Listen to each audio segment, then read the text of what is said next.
11th of July, Rabbi Moore, Parsha Hashavua with Rashi, Pinhas. Yes, I can hear you. Can you hear me? Can you hear me? Yes, I can hear you. Here we go. Okay. Can you hear me now? Yes, I can hear you. Can you hear me? Good. Yes, I do. Somebody just played with the volume. Okay. Fine, let's go. We were actually in the middle, in the second Rashi, still on the first pasuk. Right. Kanoi, but kanoi is kin osi. Okay, when he zealously avenged my vengeance. Okay. This means be nikmo es nikmasi. When he avenged that which had been avenged for me. Whatever that means. Bikatzfo es ha-ketzef. When he expressed the rage, shehaya li lik sof, which I should have been enraged. Or which I would have been enraged. Okay. Yeah. Because God does not desire to be angry. In certain situations, he becomes angry because of things happen which are not to his desire. The Kodesh Baruch has never desired to be angry. 1 second. Just want to see.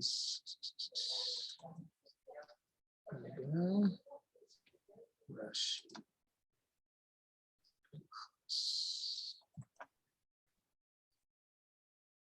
So my footnote says that Pinhas felt feelings,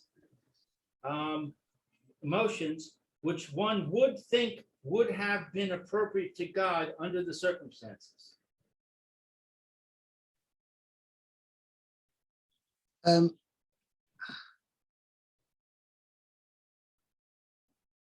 Right.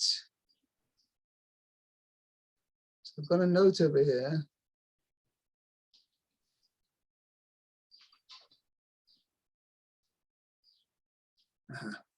I've got a note over here. It says, Pinhas only caused anger, God's anger, to be withdrawn by means of the act of revenge he carried out, not by the thoughts of zealousness that were in his heart.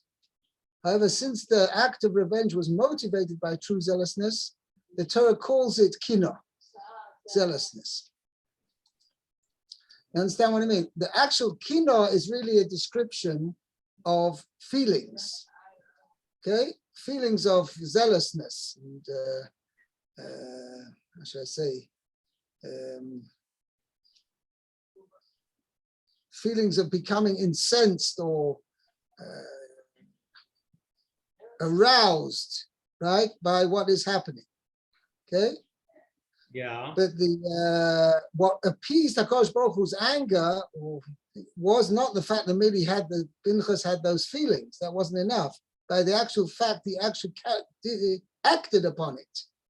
And that's what Rashi adds, Nikma is nikmasi, when he actually venged by his avenging my vengeance, meaning he actually carried out and did something about it. Okay, so but it's a combination of the two things. Means because he felt, as the action by itself in itself would have not been sufficient, because if it was done out of the wrong motive, that in itself wouldn't have helped anything. The point was, it was with the good intentions, it was with the correct motive, and sorry.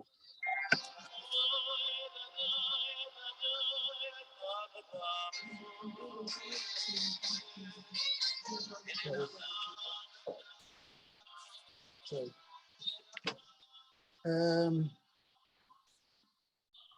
It was with the correct motive, and in addition, he actually did something about it. And the action was by killing Zimri was what really appeased Hashem's anger. Okay.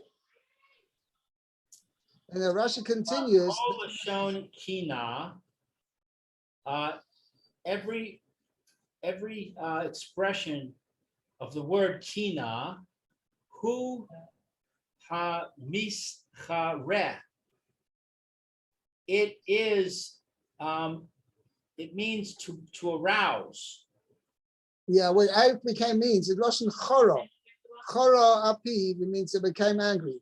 Something mischare means it becomes outraged. So my English says, hu hamischareh, Chare. refers to the one who settles a score.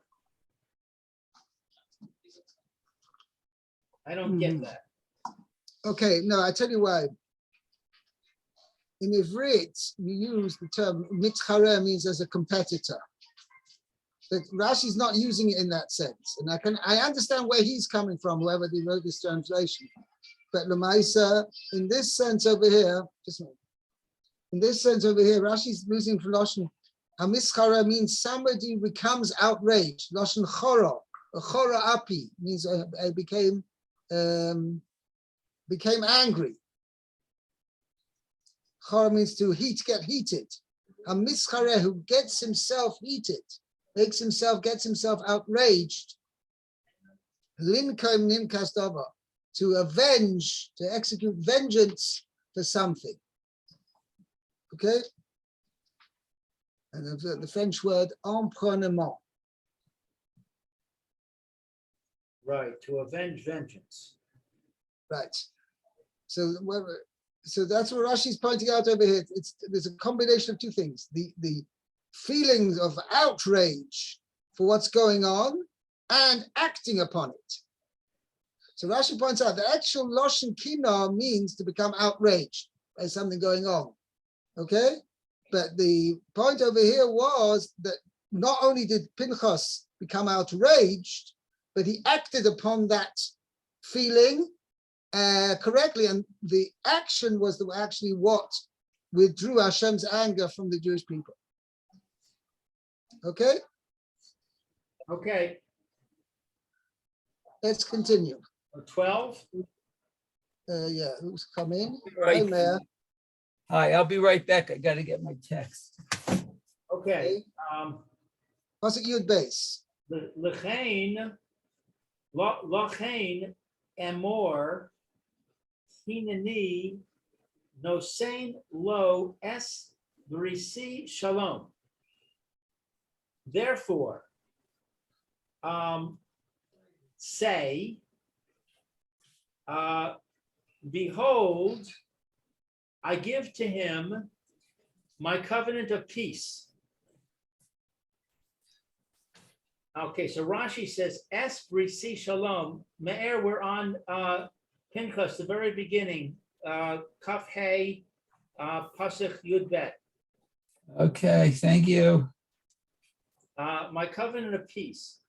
Shetehei lo livris shalom. That it should be for him a covenant of peace. Ki adam ha-machazik tova v'chinos. Like a person who attributes goodness and graciousness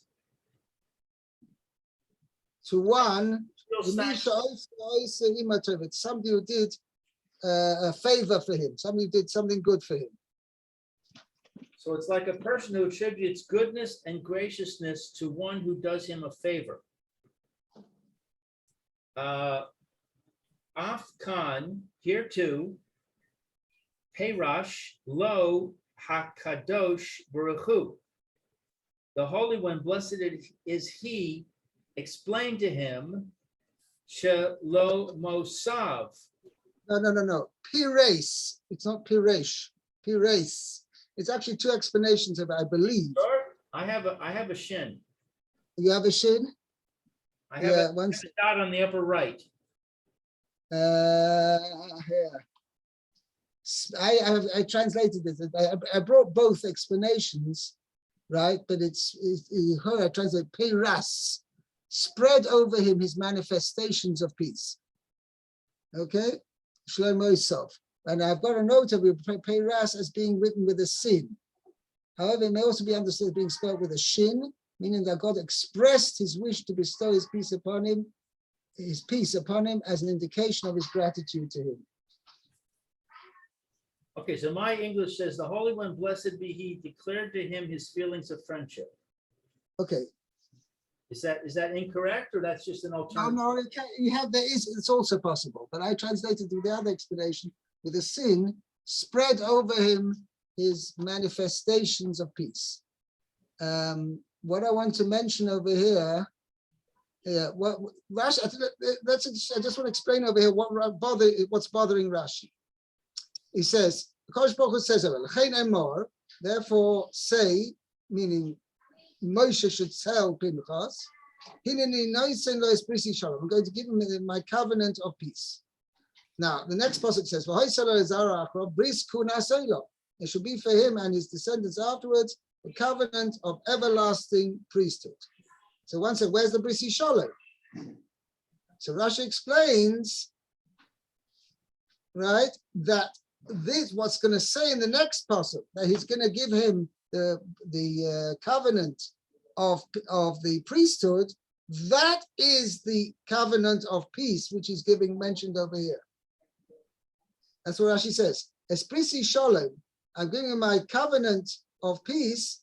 There should be a covenant of peace, and that's what the Sifsei Chachamim says over here, meaning that which is meant midachsiv acharze shuv hoisalei bris kunas olam,